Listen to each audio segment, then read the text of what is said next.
Alors, je vous le dis direct, ce film est fait pour te dégoûter des Airbnb.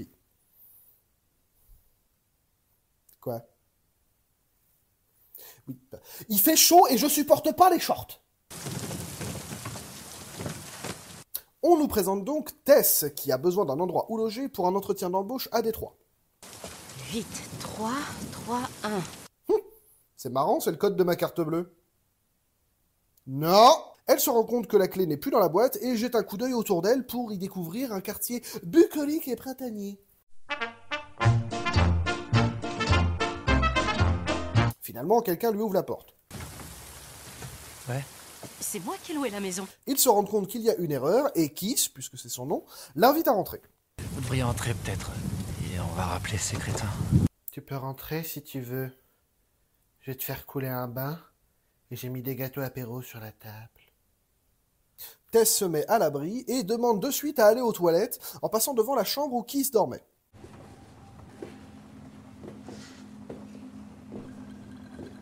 Et une fois terminée, elle retourne dans le salon.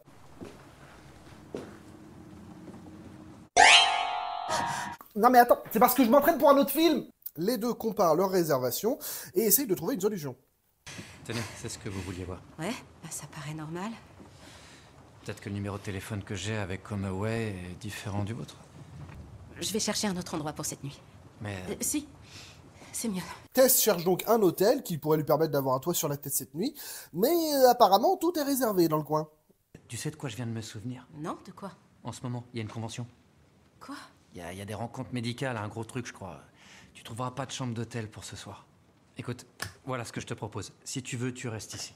Kiss l'invite donc à rester dormir et lui laisse même la chambre. Tu veux quelque chose? Je crois qu'il y a de quoi faire du thé. Je te fais du thé? Ça va aller. Ouais, merci, ok. c'est gentil. Bon, pas de soucis, comme tu veux. Moi, je vais me prendre un thé. Là, je t'en fais un aussi. On t'a dit non! Ils mettent donc les draps à laver et Kiss va même jusqu'à chercher la valise de Tess. Kiss. Tess. Merci. Tu sais, t'étais pas obligé. Si, t'inquiète pas, c'est normal. Voilà, je t'ai ramené tes affaires. Au fait, t'as goûté ton thé? Il est bon, hein? Secouée par tout ce qui vient de se passer, Tess décide donc d'aller prendre une douche. Je me suis dit que j'allais goûter le vin, mais j'ai pas voulu l'ouvrir avant que tu sois sorti de la salle de bain parce que j'ai vu que t'avais pas bu ton thé. Et excuse-moi, je comprends très bien ta réaction, il y a pas de souci, tu sais pas du tout qui je suis et la situation est carrément bizarre. Ah, parce qu'en plus, le mec est conscient d'être flippant. Ils apprennent à se connaître. Et je peux savoir pourquoi tu viens dans le coin? Pour un entretien d'embauche. Elle s'appelle Catherine James.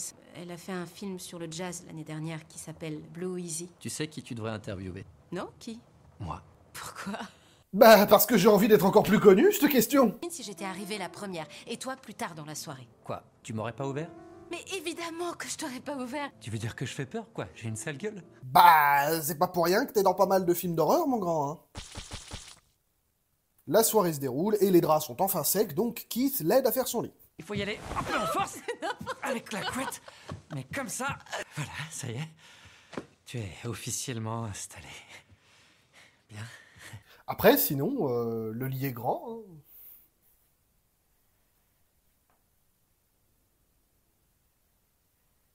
Bah casse-toi! Allez, moi j'y vais. Une bonne partie de la nuit se passe bien, mais en plein milieu de la nuit, Tess est réveillée par des bruits étranges.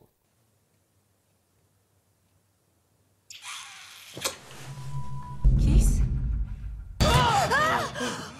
Ça va pas! Tu m'as foutu la trouille de ma vie. Pour une fois que c'est toi qui as peur. Le lendemain, Tess part donc à son entretien d'embauche et découvre le quartier qui a l'air encore plus accueillant de jour.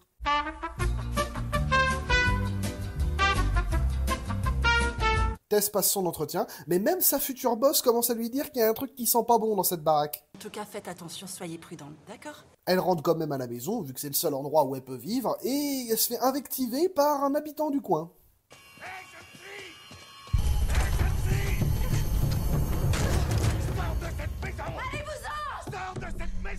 On découvrira plus tard que le type en question voulait juste la prévenir, mais quand même, il y a sûrement d'autres moyens. Mais reviens, j'essaie de te dire que la maison est dangereuse. Après ce moment riche en émotions, il est important d'aller décompresser en allant faire un TPP.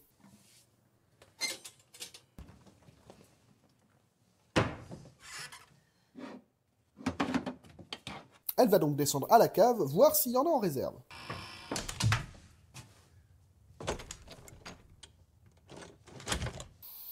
Elle passe quand même une sacrée journée de merde.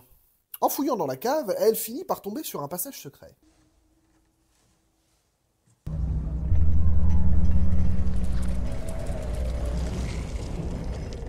Non, merci. Un des personnages de films d'horreur les plus intelligents que j'ai jamais vus.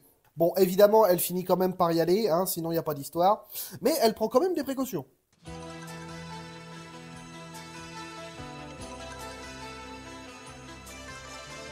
Et là, on a la très grande force du film où la mise en scène va constamment jouer sur le fait de voir ou non quelque chose dans la pénombre.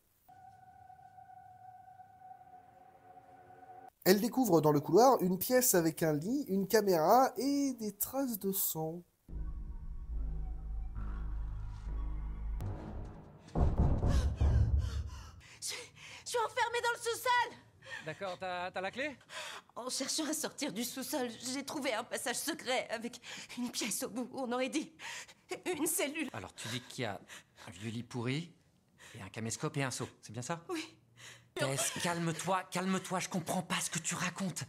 Le gars comprend rien, mais te résume la situation au poil. Attends, parce que là je comprends rien. Tu me dis que dans la cave, il y a une pièce de 2 mètres sur 4 avec un Canon EOS R50, ainsi qu'un sommier et un matelas posé dessus d'1 mètre 60 sur 1 mètre, et du sang O positif sur les murs. Oui, c'est ça!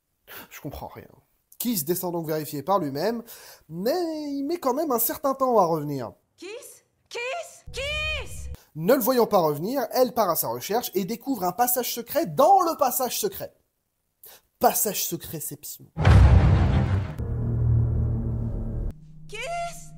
N'écoutant que son courage et alertée par les cris de Keith, elle part donc à sa recherche. Ça va. Et elle le retrouve.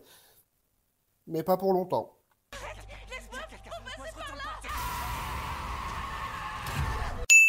Devant la violence de cette scène, nous préférons vous montrer ce document consacré à la langouste.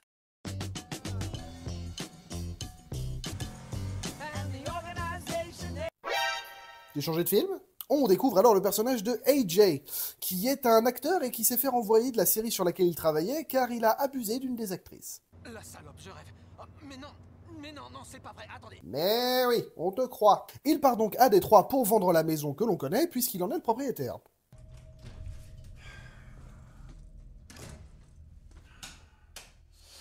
Le lendemain, il tombe sur les affaires de Keith et Tess et fouille dedans pour savoir qui squatte chez lui. Et il en profite même pour aller vérifier à la cave si quelqu'un y est pas caché. Dans 30 secondes, je descends et j'ouvre le feu sur tout ce qui bouge. Je suis sérieux, d'accord? Attention, hein, parce que je vais descendre. Et il chaud qu'elles sont, ça peut en effrayer plus d'un. Une fois rhabillé, il descend et tombe sur le passage secret. Et n'importe qui de sensé aurait eu peur, comme Tess, mais lui, il se lance dans un BTP avec le mètre le plus long du monde.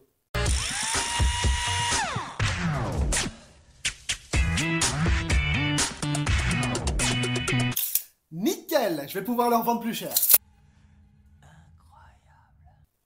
Le mec arrive dans un tunnel sombre avec du sang par terre et sûrement le reste du visage de Keith imprimé sur le mur, mais lui, il trouve ça incroyable. Oh, je savais pas qu'il y avait de l'eau rouge dans les tunnels. Trop marrant.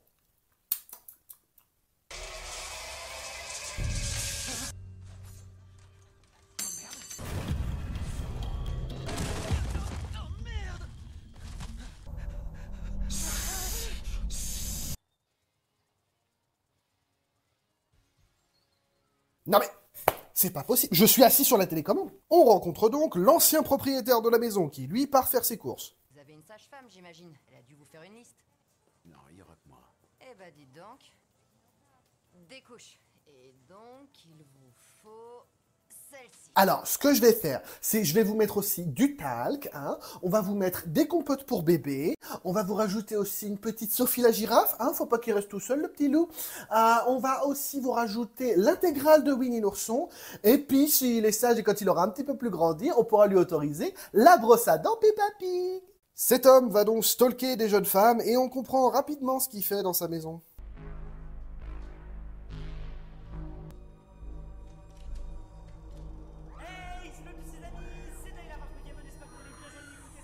De retour dans le présent, c'est l'heure de manger. Buvez, je vous dis. Levez-vous, allez. Vous comprenez pas. Elle veut que vous soyez son bébé. Ça me rappelle un date que j'ai fait une fois où les cocktails étaient servis dans des biberons. Quoi? N'ayant pas envie de se plier aux exigences de la créature, AJ se fait donc nourrir autrement. C'est donc ce moment que choisit Tess pour s'enfuir, et elle y arrive, aidée du sans-abri qu'on avait vu précédemment. J'habite derrière le réservoir, tu seras en sécurité. Oui, bah bien sûr, oui. Quand il fera nuit, elle sortira et elle te cherchera. De son côté, AJ profite que la chose soit partie chercher Tess pour s'enfoncer encore plus loin dans les tunnels. Quand je vous dis que c'est pas le pingouin qui glisse le plus loin. Il arrive à une porte et s'est fait rattraper par la créature. Cependant, celle-ci a l'air d'avoir peur de s'en approcher.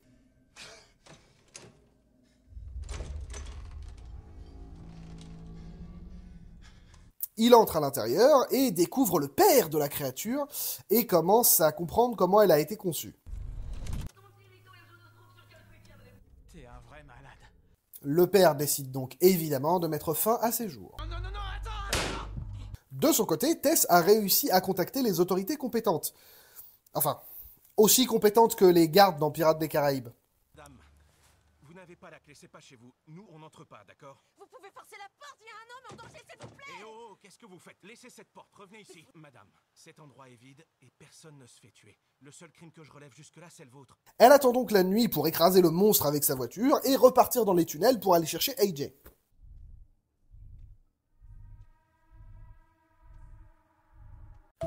Allez les enfants, jouons ensemble là sur qui doit tirer AJ.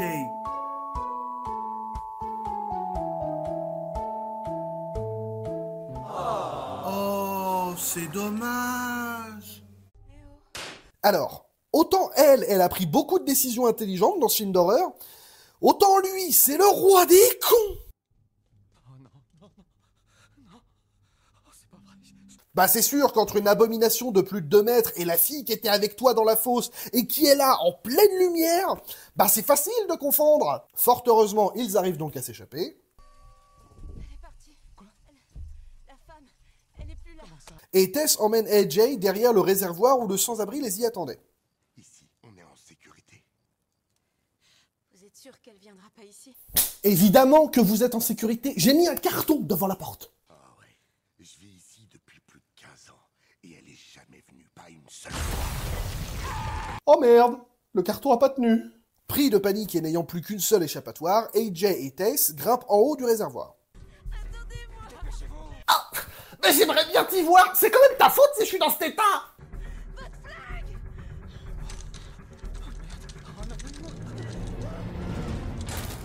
Non mais, il a du beurre sur les doigts, c'est pas possible autrement. Pour sauver sa peau, AJ prend donc la décision la plus lâche, à savoir jeter Tess dans le vide en espérant que la créature ira la sauver.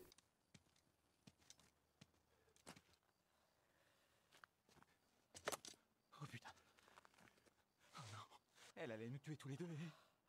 J'ai pas eu le temps de réfléchir. J'ai complètement paniqué. Je vous ai pas lâché.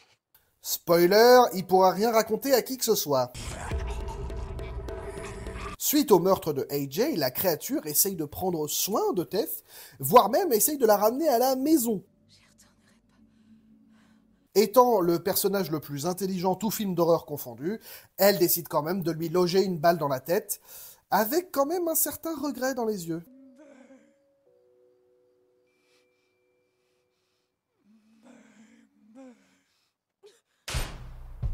Et voilà, braves gens, c'était Barbarian. Pas évident à faire celui-ci sans montrer d'images trop flippantes ou trop dégueulasses. Si évidemment la vidéo vous a plu, le pouce bleu, le commentaire pour suggérer des films, l'abonnement, la cloche, bref, vous connaissez la musique. Quant à moi, je vous dis à la prochaine. Kenavo les macros.